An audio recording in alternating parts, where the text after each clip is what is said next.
আসসালামু আলাইকুম। সবাই কেমন আছেন? আশা করি সবাই অনেক অনেক অনেক ভালো আছেন। আলহামদুলিল্লাহ আমরা অনেক ভালো আছি। আমরা কিন্তু এই শাটডাউনে প্রায় ওই ছাদ বাগানের শাকসবজি খেয়ে দিন পার করতেছি। দেখুন আমাদের ছাদ বাগানের গাছটা কিন্তু 5 তলার উপরে অনেক কর্নারে।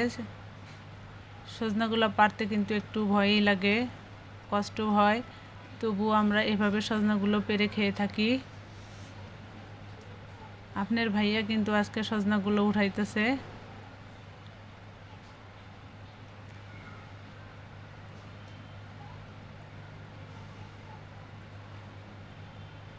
এমন একটা পজিশন যেখানে সজনাগুলো বাড়ি দিলেও নিচে পড়ে যায়, উঠানের কোনো অবস্থাতেই সম্ভব না। সেজন্য এভাবে ধরে ধরে অনেক কষ্ট করে আস্তে আস্তে সজনাগুলো পেরে নিতে হয়। অনেকটি সজনা কিন্তু আজকে উঠে নিয়েছি।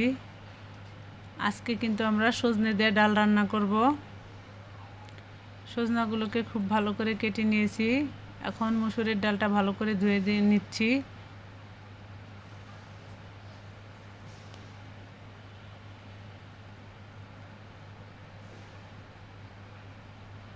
ডালটা কিন্তু এভাবে ফেনাগুলো ফেলে দিতে হয়।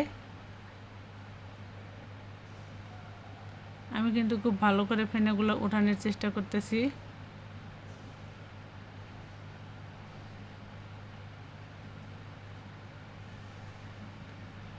এখানে দিয়ে দিলাম স্বাদ মতো লবণ, পেঁয়াজ কুচি, কাঁচামরিচ।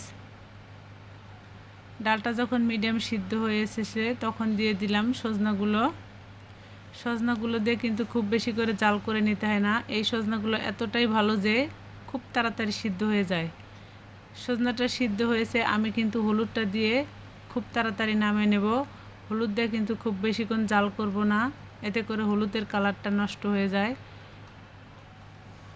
এখন আমি ডালটা ফোড়ন দেব, সেজন্য দিয়ে দিলাম পেঁয়াজ কুচি, রসুন কুচি। এগুলোকে একটু লাল লাল করে ভেজে নেব। এখন দিয়ে দিলাম আস্ত জিরা। আস্ত জিরাটা দিলে কিন্তু ডালে খেতে অনেকটা ভালো লাগে।